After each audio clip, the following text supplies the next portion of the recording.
She's coming today because they have a lot of valuable information for us. And now Jack Norris is an RD, registered dietitian, right? Yes. Phew. He's president and co-founder of the Vegan Outreach, which produces Why Vegan and other booklets. And he's distributed them to over 500,000 students every year. He is co-author of Vegan for Life, Everything You Need to Know How to Be a Healthy and Fit on a Plant-Based Diet. And he has them available at his table. It's a red table cover. So afterwards you can check that out after you hear him speak. And he's author of the vitamin B12. Are you getting it? He was elected to the Animal Rights Hall of Fame in 2005.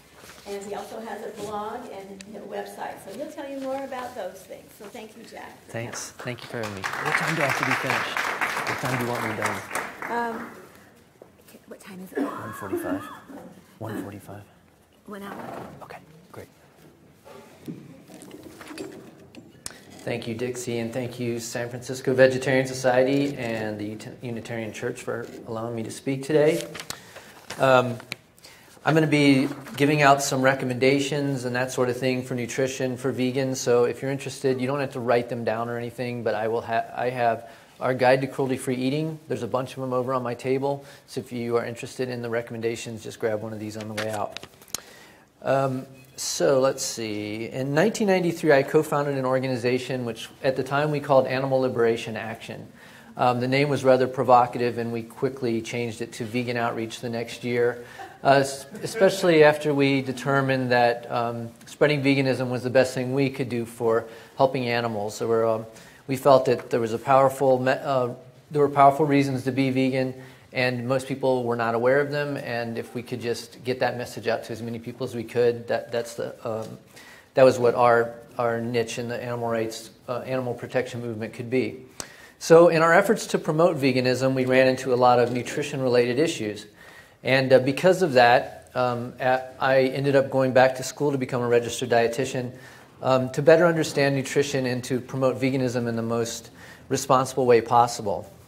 So I'm just wondering, who here in the room has heard that a vegan diet is the most healthy diet? Yay. Okay. Who in the room has heard that a vegan diet is an unhealthy diet? Yes. Okay. So how can we know? The best way we can know is to track actual vegans over time and see how their health compares to people in other diet groups.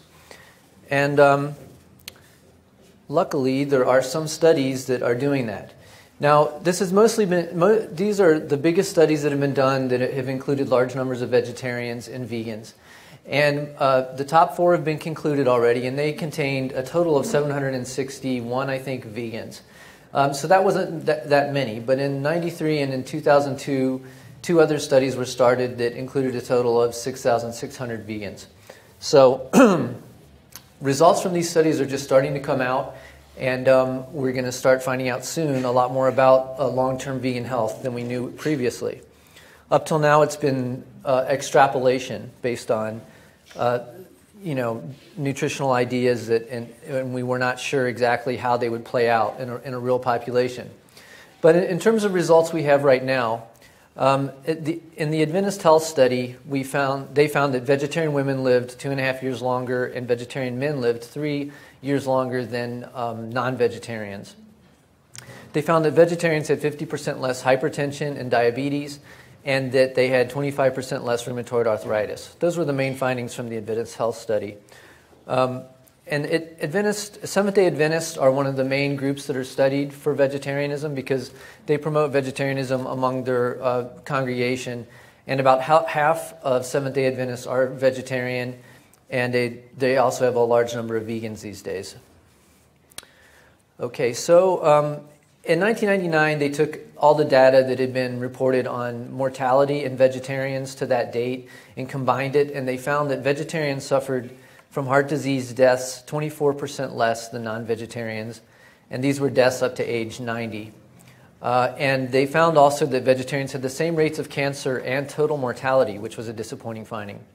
When they broke out the different groups of vegetarians and meat eaters, they found that people who ate no meat except fish and lacto-ovo vegetarians had lower mortality rates than regular meat eaters. But they found that vegan mortality was exactly the same as regular meat eaters. Now, again, there weren't many vegans in this, so even if they had found vegan mortality to be much worse or much greater than meat eaters, it would not have been statistically significant, most likely. But what they did find was that the death rate was exactly the same. So in terms of all cancer combined, there have been a few studies that have compared vegetarians and non-vegetarians. In 2009, a report out of the European Prospective Investigations into Cancer, which was one of the two studies at the bottom of that slide I showed with all the studies on them, they found that compared to regular meat eaters, in other words, people who eat meat more than once a week, vegetarians and fish eaters had a 12% and 18% lower risk of dying of cancer. Or wait a second, is this dying? No, it's just getting cancer. So, and what these numbers mean, I'm going to have a few more numbers like this. If you think of the regular meat eaters as having a death risk of 1, then vegetarians had 0.88, so they had a 12% reduced rate. Fish eaters did slightly better with an 18% reduced rate, but when you compare vegetarians to fish eaters, there's not enough of a difference there to show a statistically significant difference between those two groups. Okay, so now probably the most exciting finding to date, and this has to do with vegans, not just vegetarians, which the studies previously, when I said vegetarians, I included lacto-ovo vegetarians and vegans for the most part, unless I had said lacto-ovo. This is a report from Adventist Health Study 2, the most recent study I showed on that first chart. And they followed vegans and all these diet groups. Lacto-ovo vegetarians is the second column, fish eaters, semi-vegetarians, which are people who eat meat but not very often, and non-vegetarians. And they found that vegans had a 0.38 risk of getting diabetes after 2 years. And so that's about a 62% reduced risk. That's a pretty big risk. And it was also highly statistically significant. It was one of the strongest findings I've ever seen in nutrition research. You sometimes see results like that in terms of, say, smoking and cancer, but rarely in terms of diet and disease do you see something that strong. So that was impressive. And and it was only after 2 years of follow-up, which was surprising. Now, I don't know what that means exactly. If they follow it longer, will they find even more non-vegetarians getting diabetes and vegans not getting diabetes, and it'll become an even greater distance? Or is it possible that the vegetarians were already... in 2 years, it could be just that people who were more prone to getting diabetes were less likely to become vegan to begin with. But we'll find out as these studies go on. So now the rest of the info I'm going to talk about are based on cross-sectional studies, because that one study on vegans and diabetes is one of only 2 studies that have followed vegans through time. And I'm going to talk about the second one in a bit when I get to calcium in bones. But in terms of cross-sectional studies, which just take a slice out of time and look and compare vegans to non-vegetarians and to and to lacto vegetarians, then you don't really know what causes the differences. You just know that there are differences. And so here are some of the things that have been studied. In terms of body mass index, which is a ratio of your body mass to height, and what is considered healthy is between 20 and 25. The Adventist Health Study 2 found that vegans were the lowest at 23.6, with non-vegetarians up to 28.8, which is pretty high. Above 30 is considered obese, so the non-vegetarians have been creeping up over the years. And that was in 2009. Excuse me. In 2003, there was Epic Oxford released their results on BMI, and vegans were again the lowest at 22.5, right smack in the middle of what is considered healthiest, and non-vegetarians were at 24 and 23. All right. So there haven't been any big studies that have measured cholesterol levels of vegans and compared them to other diet groups. So what I did in 2003, and there's been no information come out since then that has been on enough people to even add to this data. In 2003, there were 17 studies of cholesterol levels in Western vegans, and I combined all the results and made sure that the study didn't exclude people based on their cholesterol levels or things that were relevant to that. And if they did, then I didn't include the study. But ones that were just kind of sampling vegans and vegetarians, I added it up. And vegans had a total cholesterol on average of 160. The numbers in parentheses are how many were measured. So there were 749 measured. And then there were non-vegetarians had an average cholesterol level in these studies of 202. The big difference was in the LDL cholesterol, with the vegans on the lowest at 90 and non-vegetarians at 121. The LDL is considered the bad cholesterol. HDL considered the good cholesterol. Vegans were lower in that as well. But what's more important is the total cholesterol to HDL ratio. You want that to be low, and vegans had the lowest at 3.1 and versus 3.7 at the other end. Triglycerides were also lowest in the vegans, which was a good finding. So in terms of cross-sectional data on blood lipids, vegans are doing quite well. In terms of percentage with high blood pressure, there have been two cross-sectional studies on that, and both have found vegans to be quite a bit lower. Here, vegans were 6% had high blood pressure in men, 8% in women, compared to 15% and 12% in the non-vegetarians. Then the lacto-vegetarians and fish eaters are somewhat in the middle on all these studies I'm showing. And then the Adventist Health Study 2 also did risk of high blood pressure. The vegans were much lower at risk of high blood pressure, where they were at 0.37. So they were over 60% lower than non-vegetarians in terms of risk of having high blood pressure. Okay, so now I'm going to talk about improving vegan health for a bit, because there are some nutritional concerns. There's some of it's just questions people have, and others are things that vegans need to pay attention to. And the first thing is vitamin B12. Plant foods do not naturally contain vitamin B12, and so it is not in a vegan diet naturally. There are two types of B12 deficiency. I call them, the first one overt, and that is nerve and blood problems. Then this can lead to serious neurological problems if it's left unchecked. Normally, it starts off with tingling in your fingers and toes, and that's the first sign of neurological problems. The second type of B12 deficiency is elevated homocysteine. Homocysteine is a byproduct of amino acid metabolism, and it's thought to be toxic to blood vessels and nerves. And if you have elevated homocysteine levels for years on end, it can cause these diseases: heart disease, stroke, Alzheimer's, low bone mineral density, and early death. It's been at least associated with all these diseases. Now, during the 90s, people were promoting a vegan diet as a way to reduce homocysteine, because another thing that brings homocysteine levels down is folate, and folate is very high in vegan diets. So without actually measuring vegans' homocysteine levels, people were going around saying, people like me were going around saying, go vegan, your homocysteine levels will go down. You'll have a less risk of a heart disease. So then they started actually measuring vegans' homocysteine levels, and they found that for the vegans who weren't supplementing with B12, our homocysteine levels were quite high. This right here shows the B12 levels in vegans who don't supplement with B12 versus non-vegetarians and lacto-ovo-vegetarians. And the vegans are the orange, and if you look down the list of studies, they're always the lowest.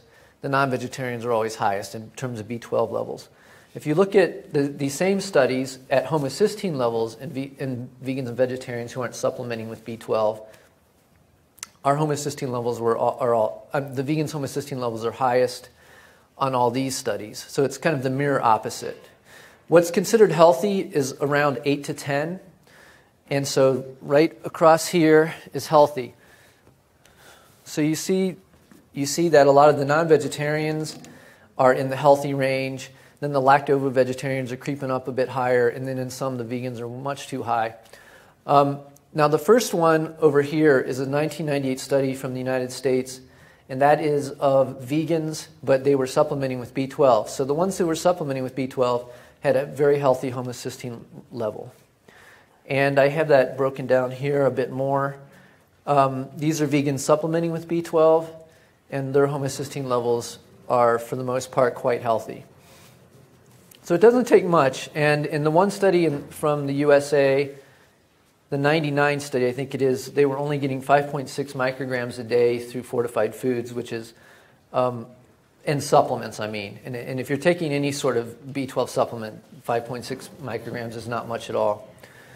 So here are some things that can't be relied upon for B12 that are still being marketed. Actually, the latest thing, I think, was coconut kefir that I saw being claimed as a source of B12. Not sure where they got that idea. But these things can't be relied on. Blue-green algae, spirulina. I guess super blue-green algae is no longer around, but for years they were claiming to be a source of B12. Seaweeds, fermented foods like tempeh do not provide B12.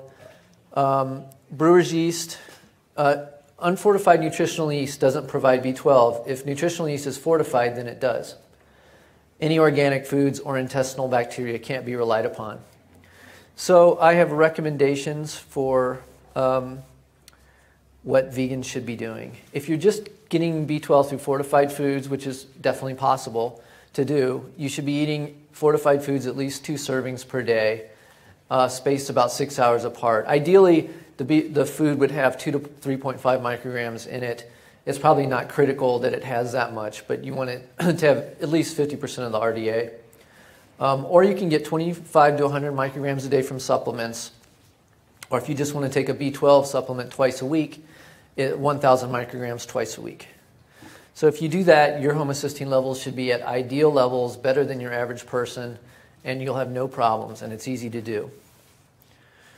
All right, so now I'm going to move on to the next most important thing for vegans, and that is calcium and bones. So are vegans protected from osteoporosis? Now, for 20 years now at least, in the vegan movement, people have been saying that just by virtue of not eating animal protein, vegans are protected from osteoporosis, and calcium is not relevant. We don't need to worry about calcium at all. And some of the reasons why this has been said is that to a large extent, osteoporosis is a disease of calcium loss, not a disease of not bringing in enough calcium. They found that countries with increased dairy products have increased osteoporosis.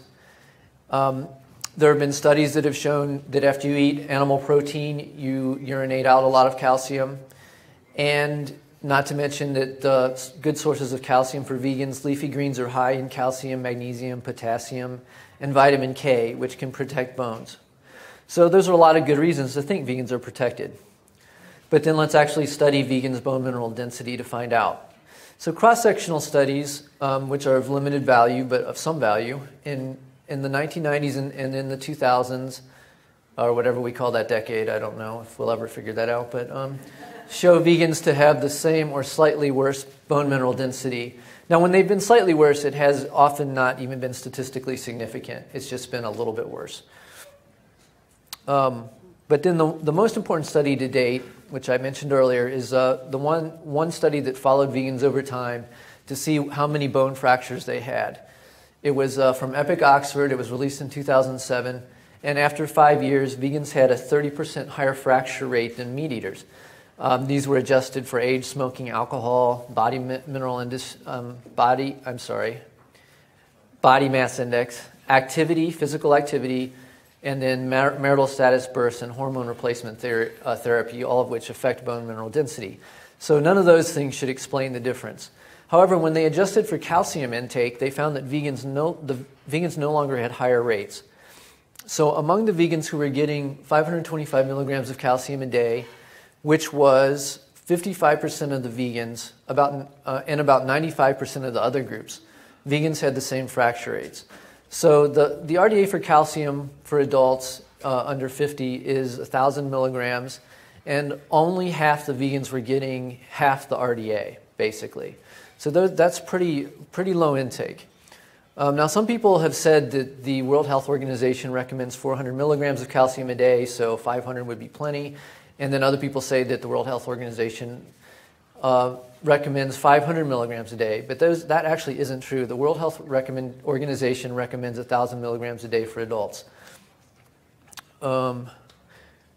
Okay, so the take-home message here is that vegans, until we know better, until we have better studies that can confirm or deny this, vegans should be paying attention to calcium and making sure, at the very least, they're getting 525 milligrams a day, and I would recommend more like 700 to 1,000 milligrams. So let's talk about where vegans get most of our calcium. The best source is leafy greens, and there's one critical aspect of getting your calcium from leafy greens, and does anyone know that? What? Okay, it's actually eating them. I'll just blurt it right out. You have to actually eat them.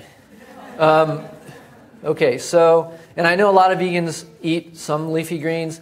Unfortunately, lettuce doesn't really count. So you can eat lots of lettuce and salads. And spinach also is not a good source of calcium because it's high in oxalates, which is probably what someone was trying to say to me as I was asking that question.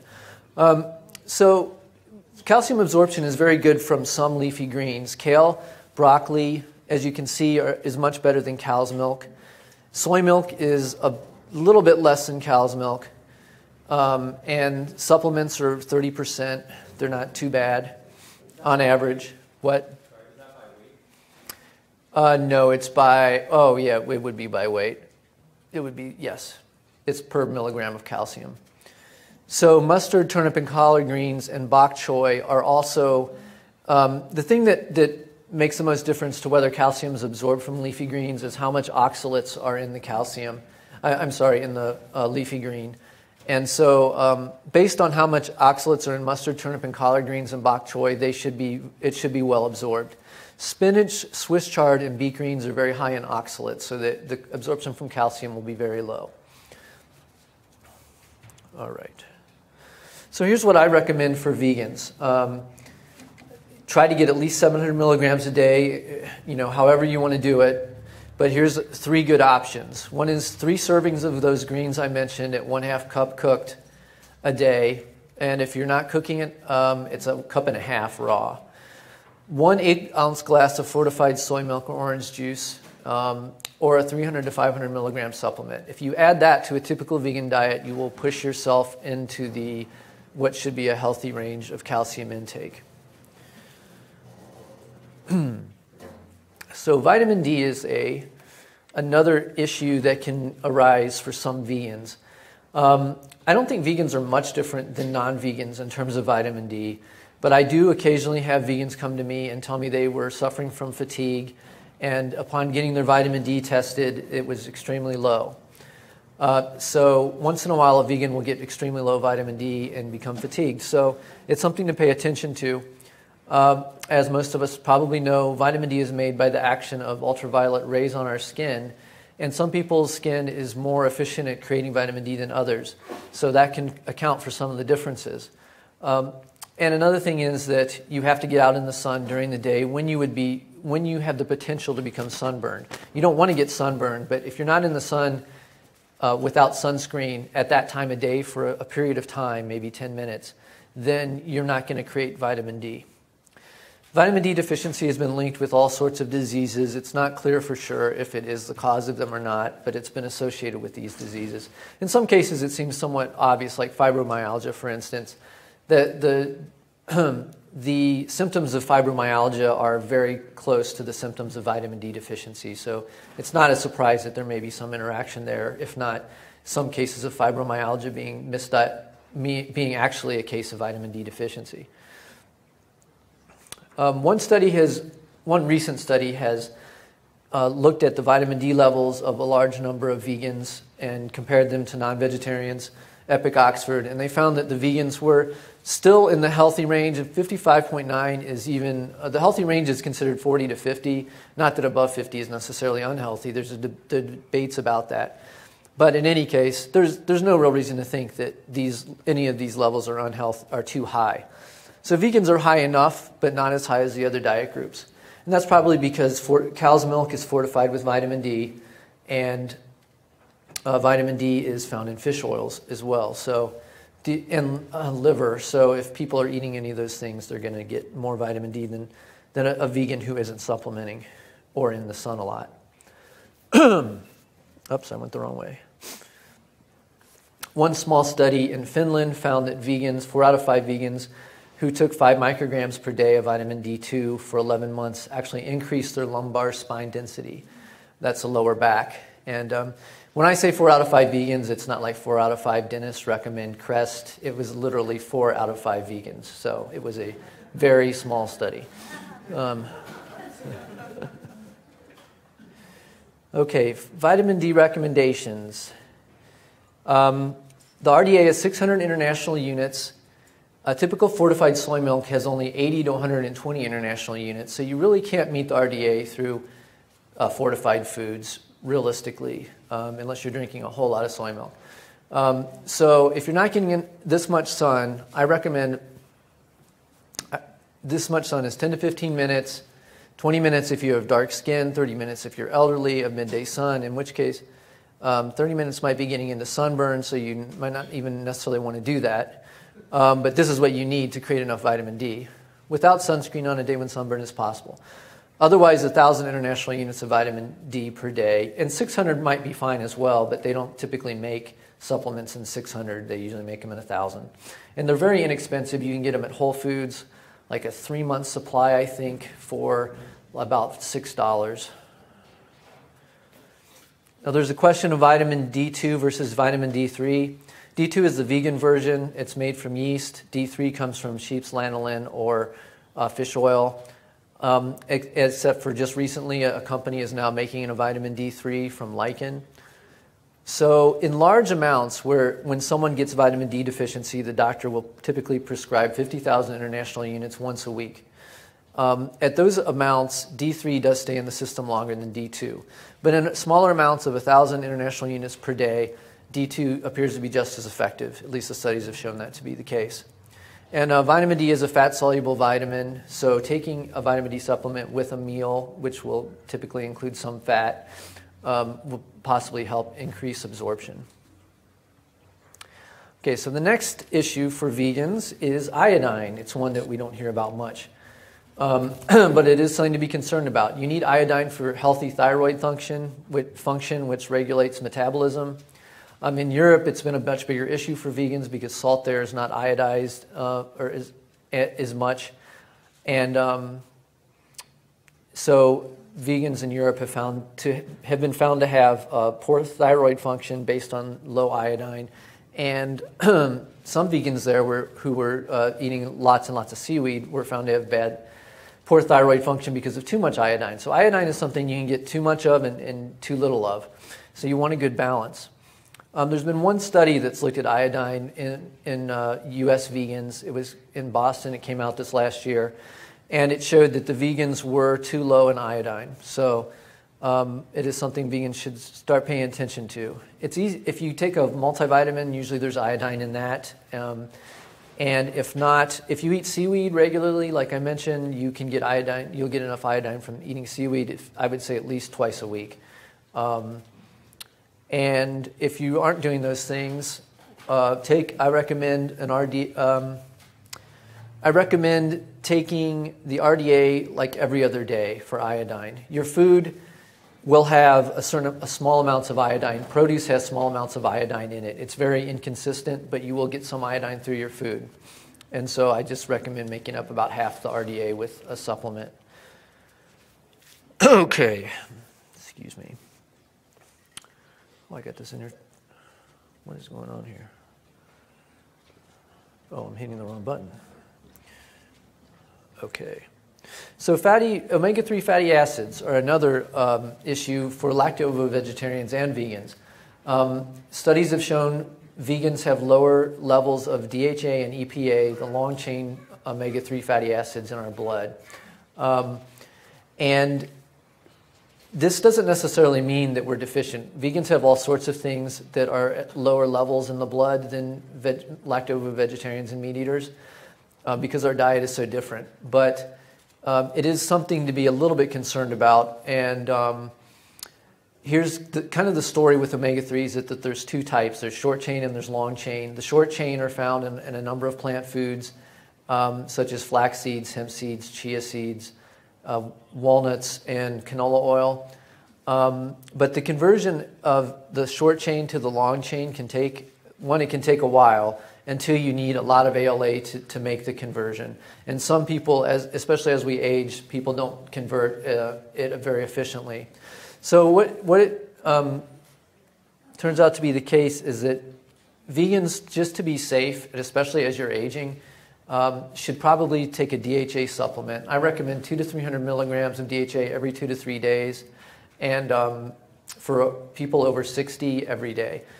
And if you're someone whose blood doesn't clot very fast, then that's different, and you shouldn't be taking an omega-3 supplement if you happen to be one of those people. But that's most people should be taking it. And let's see. Another thing you can do is avoid omega-6 fatty acids, which prevent the conversion of omega-3s. And so these oils are corn, soy, safflower, sunflower, vegetable, sesame oil. Instead, use olive, peanut, avocado, or canola.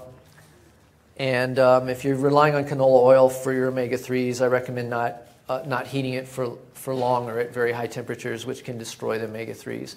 I also recommend, on top of these two things, to get some short-chain omega-3s, which is alpha-linolenic acid, or ALA for short. I realize I'm throwing a lot at you right now, but I didn't have time to really go into omega-3s in great detail. And if you're interested, I do have, well, I'll talk about where you can get more information in a bit. So protein, a much simpler issue. Vegetarians don't need to combine protein sources at each meal to get complete protein. If you include legumes, quinoa, or pistachios 2 to 3 times a day for the amino acid lysine, you should be completely fine. If you don't eat those foods, and legumes would include peanuts, beans, soy foods, tofu, tempeh, soy meats.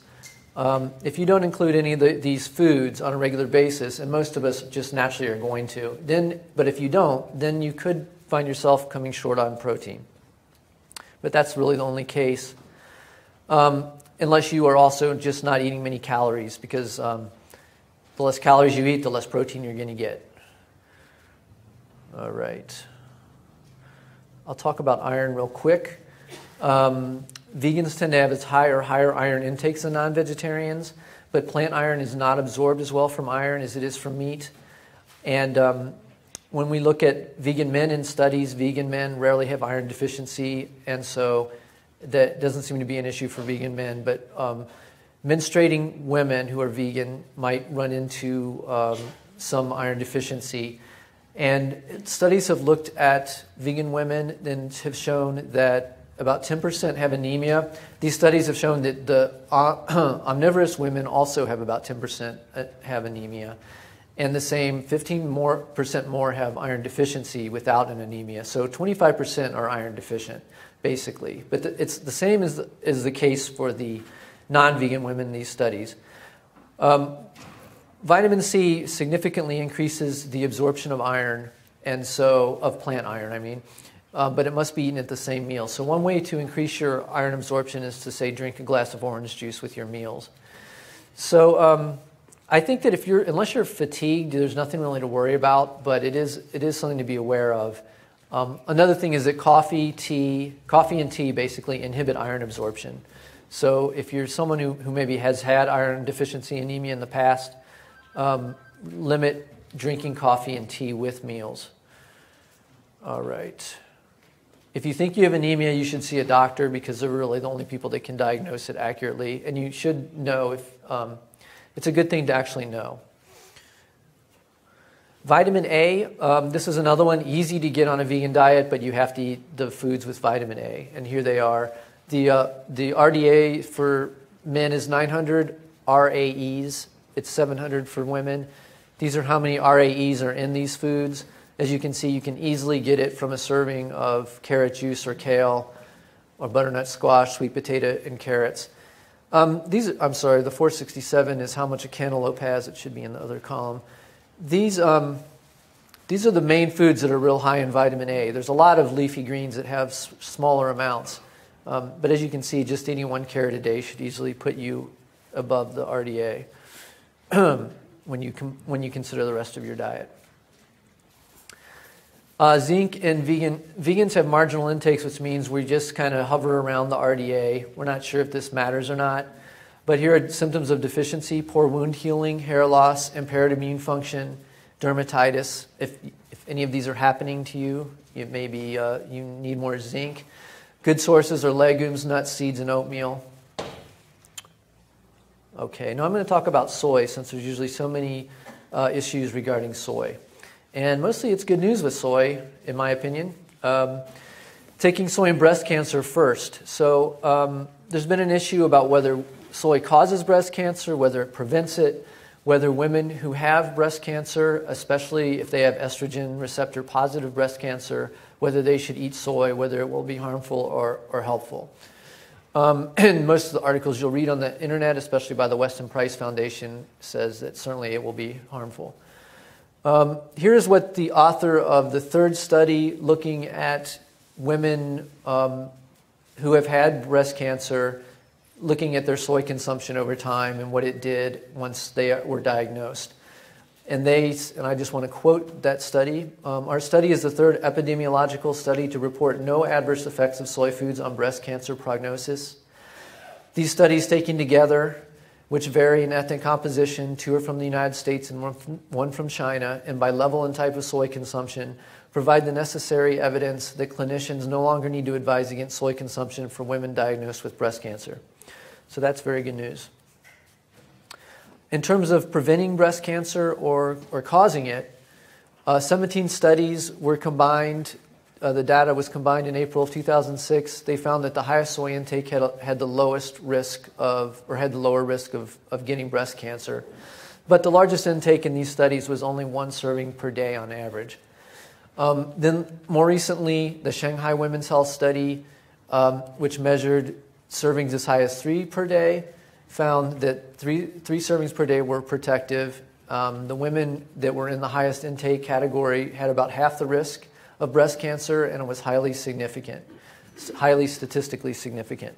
So another more good news about soy, and I'm not going to really go through each of these. It's just these were more studies on breast cancer, looking at tissue density and cell proliferation and that sort of thing, and they found that soy was just fine.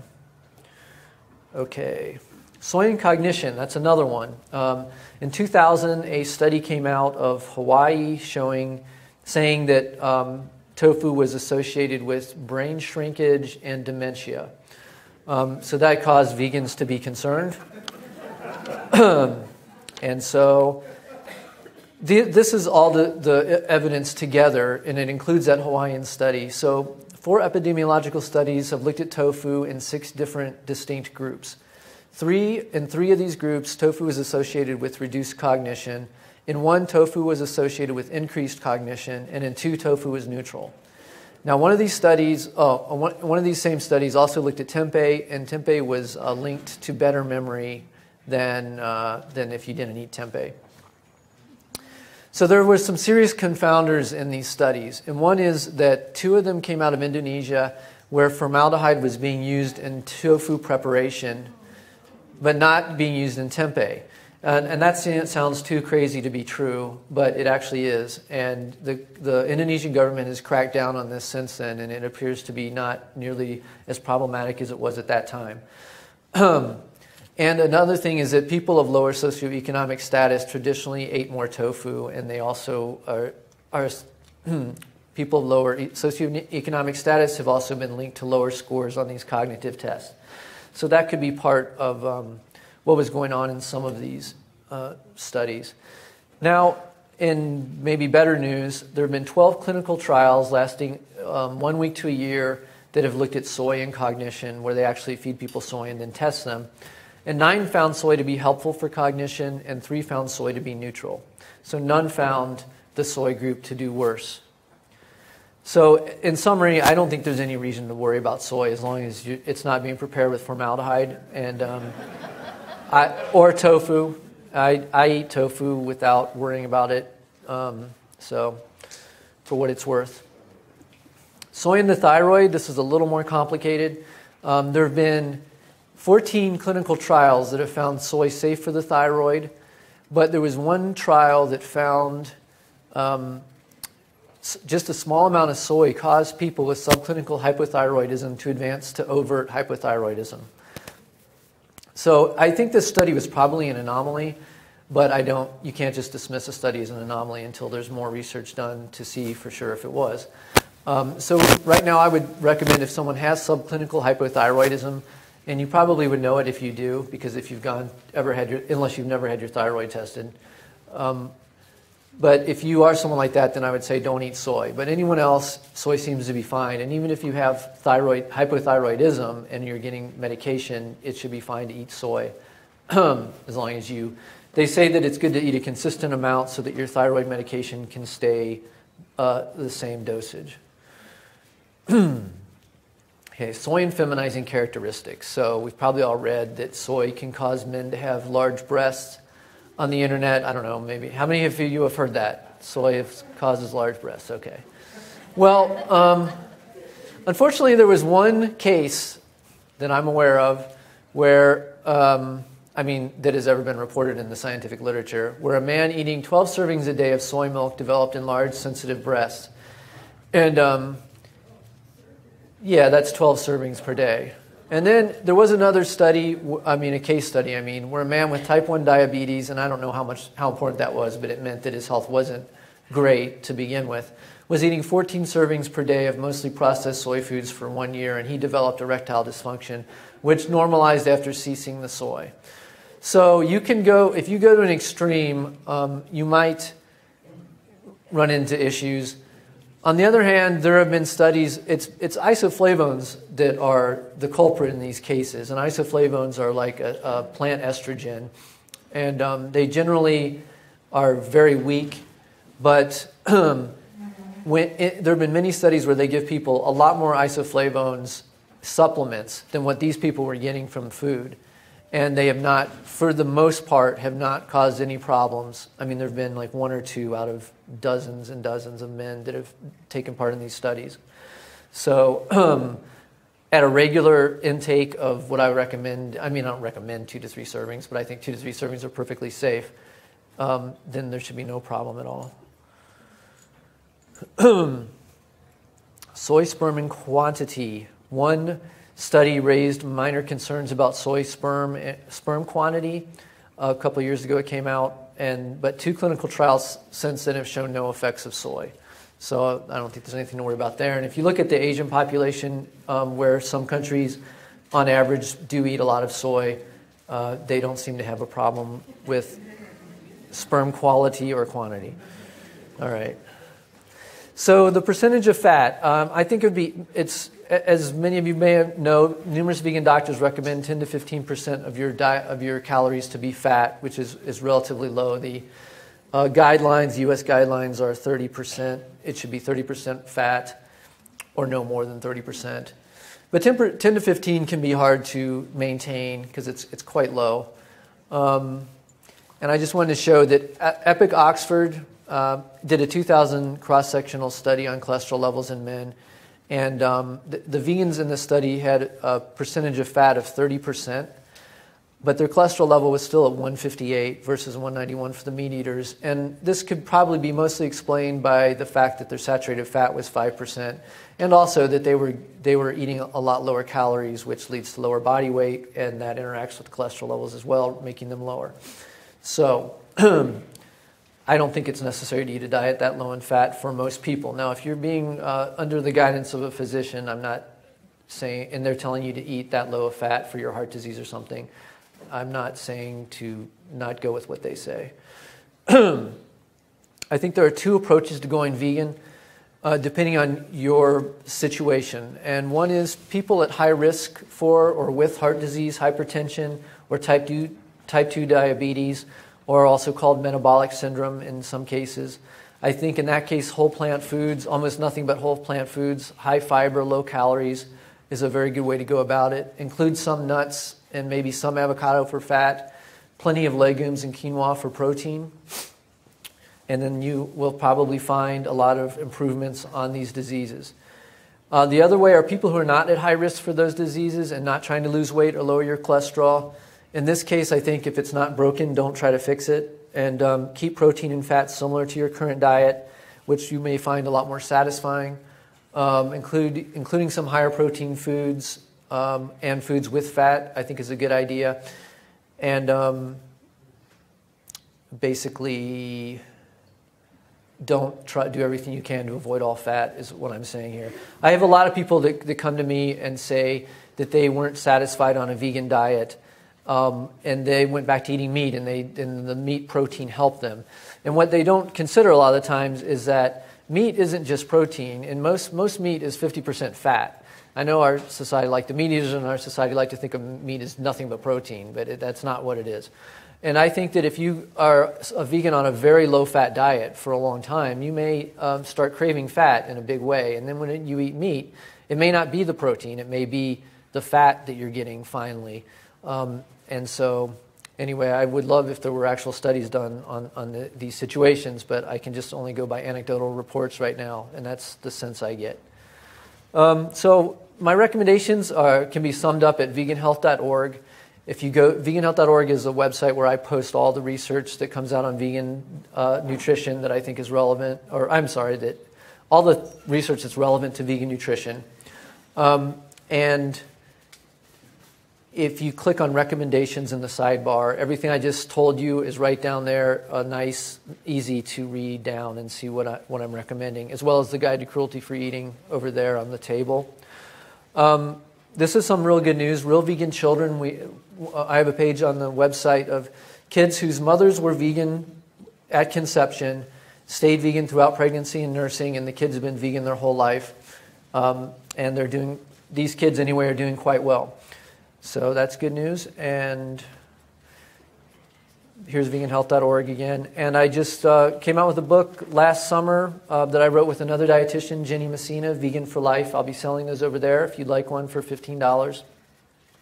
If you're interested in staying on top of vegan nutrition, as the research comes out, you can subscribe to my blog at jacknorrisrd.com. Anytime I make a change to vegan health, I send out a notice that I've done that, and generally any research that comes out on vegan diets, I report on it as quickly as I can. And if you're interested in vegan outreach, that I didn't mention anything about our activism, Dixie mentioned a little bit. We hand out over 500,000 pamphlets to college students every semester. And if you want to get involved in our outreach or just hear what's going on with vegan outreach, you can sign up for our weekly e-newsletter that comes out every Wednesday. And that's all. If anyone has questions. Yeah. Thank you. Yes, Kathy, and I'll try to work around. I'm afraid that all soy products are now genetically modified, so I've been avoiding eating anything made with soy because of that reason. Okay. What do you think? The question, I'm not sure yet. Is the question whether I think they're all made with genetically modified organisms? All soy has been corrupted by GMOs. I don't really know for sure. I mean, I hear that as well. Supposedly organic soy is not made with GMOs, but whether that has been contaminated or not, I don't really know. But if you're concerned about that from an ethical perspective, you said I have 15 minutes, right? Okay. If you're concerned about that from an ethical perspective, that may be different than if you're concerned about it from a health perspective, because the studies on soy have been using probably GMO soy. So that what I presented as soy and health, that should have taken that into account, unless it's been very recent. I mean, they weren't using organic soy in those, and so we can assume it was GMO, I think. If so, yes, and let me go to Clifton, and then I'll work down. Yeah. You talk about vitamin D and sun exposure and amount of time in the sun. That isn't just hands and face, right? You have to have more skin exposed than that.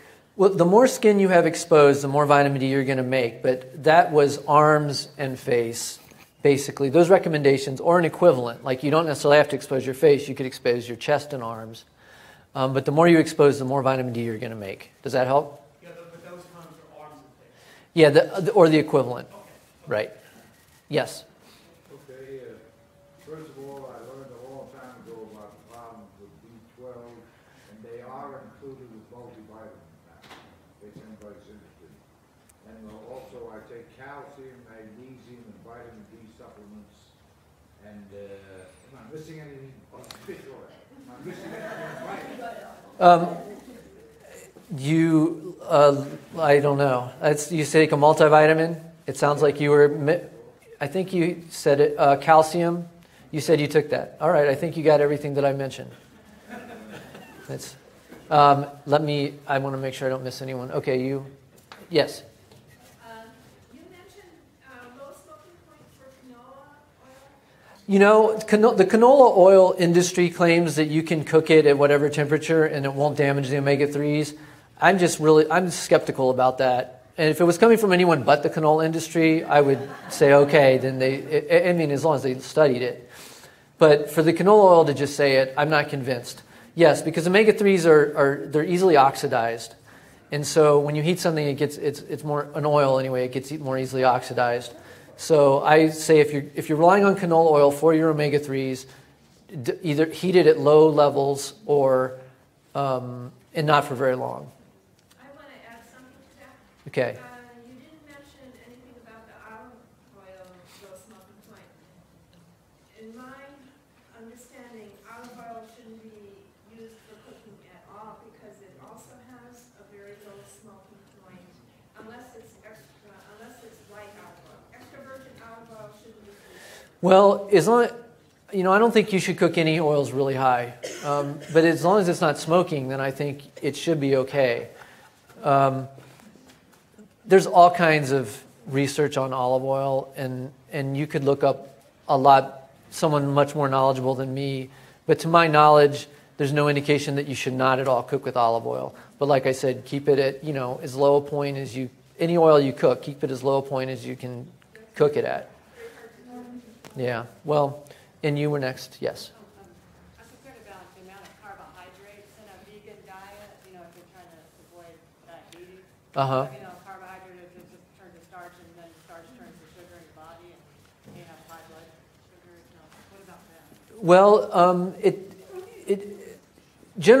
generally, sugar isn't what causes diabetes, though it may contribute to some extent. It's obesity that does.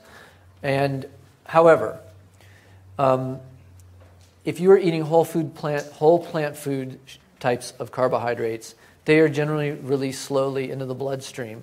And that is why, and I didn't mention it up here, but I did mention that vegans have lower rates of diabetes. So, that should be one indication right there that the carbohydrates aren't a problem for the most part. But vegan diets are actually used to treat type 2 diabetes. There have been a series of studies done by the Physicians Committee for Responsible Medicine that have shown that whole foods vegan diets have been are just as effective as American Diabetes Association diets for treating diabetes.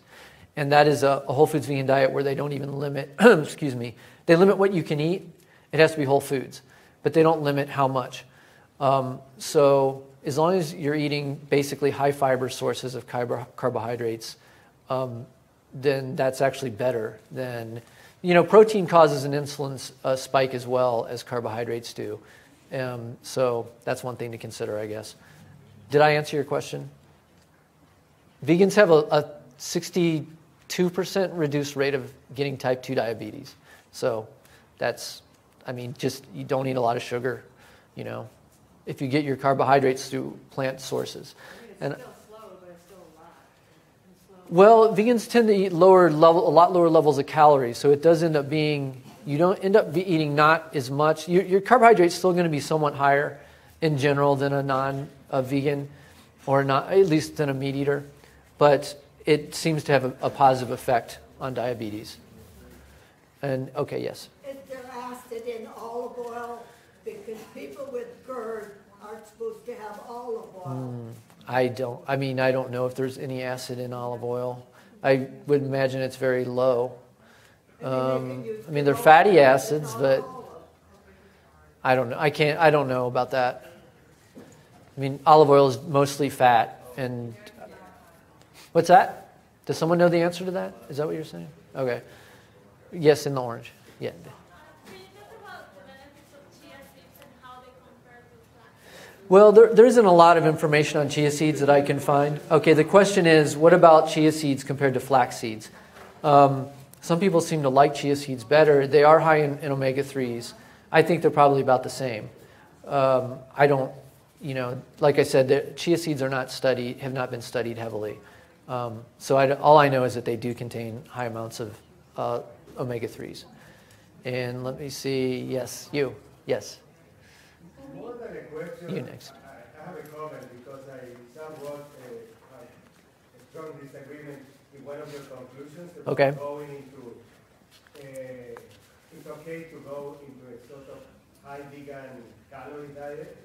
Most of my, or maybe I misunderstood. If I misunderstood, I want you to clarify, but most of my vegan heroes and mentors, including the ones who start solving problems like diabetes, tuberculosis, cancer in the first half of the 20th century, Max Gerson, for example, and other people who are like the big vegan nutrition gurus in the US, like Paul Pitcher and things like that, they recommend that a very low calorie diet in the long run promotes longevity. And my personal experience when I was in China, I was in the areas where the originally China study was done. I met people who were in their 80s and 90s, and they have almost an extremely low calorie diet, and they look younger than me, than myself. Okay. So the comment is that I think he misunderstood me saying that you should eat a high calorie diet, but he's saying basically the comment is that a low calorie diet will promote longevity. And there seems to be evidence of that, and it's not my area of study that much. My main thing is the low percentage of fat that I showed you a study where the vegans were eating 30% of their calories as fat, and they still had very low cholesterol levels. And they did have a lower caloric intake than the meat eaters in that study. So it was probably a combination of low saturated fat and low calories. I don't really have a strong opinion on low calories for longevity. I think that is yet to be determined through more rigorous research. And who was next? You were next. Coconut oil is a tough one. She said she's been hearing a lot about the benefits of coconut oil. I would say that coconut oil in moderate amounts is fine for vegans, especially who already have very low saturated fat intakes. I would not go crazy on the coconut oil because it does increase cholesterol levels. There's been very few. There's like 5 studies on coconut oil, clinical trials on it. So we don't have much to go by. And if you email me, and I'm at jackin@veganoutreach.org, I'm happy to send you the research on coconut oil. And I haven't looked at it recently to remember exactly what it all says. Yes? So I think early in your talk you mentioned some statistics saying that there wasn't an improved mortality of vegans versus non-vegetarians. Right. But yet you also pointed out that there's a lot of health indicators that seem to improve with being vegan. So I'm wondering, does that mean that there's certain things that get worse, that certain diseases that vegans might be more susceptible to have? I don't know if that means, research that's come out more recently than that has not indicated that there's any disease that vegans have at a higher rate. But it's still to be determined, I think. And it's possible that was an anomaly as well, and that these current studies will find a lower mortality rate for vegans. I would not be surprised if they did, but I don't know for sure.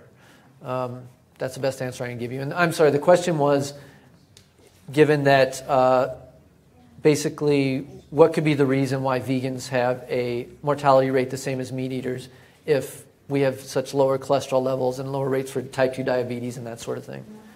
And the answer is I'm not actually sure. Yes, I think you're next. I just wanted to make a comment. Even if our mortality rate might be the same, not that much difference, 2 years more or 3 years, but if we had more vegans, more people eating vegan, we would have so much, I believe, so much less toxicity in our environment. So, fewer pesticides, fewer of all of these chemicals, and then I think there would be health benefits from that as well, not just what we're eating, but right. The whole environment would be improved. I think the world would be a whole lot better if everyone was vegan. The comment was, if there are more vegans, there will just be more pesticides and chemicals in our environment, which will help everyone's health improve. And there may be some truth to that. And I just think generally we just have a better world. If we care enough about animals to not eat them, we're certainly hopefully going to care about humans, and not want to wage war quite so much. Do you need me to stop? It's almost 3 minutes, and let me see. I don't think I've had you. Yes. In reference to the coconut oil, sometimes I eat coconut butter, which I believe is made from like the pulp. Yeah. there's a question about coconut butter. I'm really not the world's expert on coconut oil and butter. I do know that the research, which is very small, on coconut, it indicates it's very healthy to eat. But when you take the oil out of it, then it's a different story. Like I said, I wouldn't eat a lot of coconut anything, but moderate amounts of it I think are fine, except for actual coconut. But anything extracted from it, because it's very high in saturated fat. Yes, Theo? I know you've been involved in animal rights activism. As an animal rights activist, I think it's not just important to be healthy, but also that we look healthy as well. So do you have any tips that pertain more to the latter? Tips. Weightlifting is a good way to look healthy. No, I'm serious. It is. Getting enough rest is an important key to health, and I think that can reflect in the way you look. You won't have tired look. I mean, I know when I haven't had much sleep, I start to look worse. And what else? Water. Okay, I hear water is a good thing. I'm not sure about water, but you don't want to be dehydrated. I don't know. Let's see. Yes, well, that's what I said first. Yeah, definitely exercise. Cardio and weightlifting. Okay, cardio and weightlifting. Did you have something in mind, Theo, or you just wanted to know what I think? Oh, okay. Well, that basically covers it, I guess. Maybe meditating and yoga. How about that? No. Yes. Yes. You mentioned that zinc is hard to come by for vegans. I thought always that the nuts, like sunflower seeds, sesame seeds, okay. those have a lot of zinc in it. Right. The question is, I said that zinc is hard to come by for vegans. I didn't mean to say that. I meant to say that vegan zinc intakes can be, on average, slightly lower than the RDA, or sometimes the RDA, but it's like not a lot. That's what I meant by what I said. But that may be enough. And yes, I listed some of those. Legumes and nuts are very high sources of zinc. So I think we have time for one more question, if there is any. 2 tums a day. What's that? For calcium. For calcium, twice a day? 2 tums. 2 tums. Oh. Well, if you're doing tums anyway. Okay, I think that's it. Sorry. Thank you.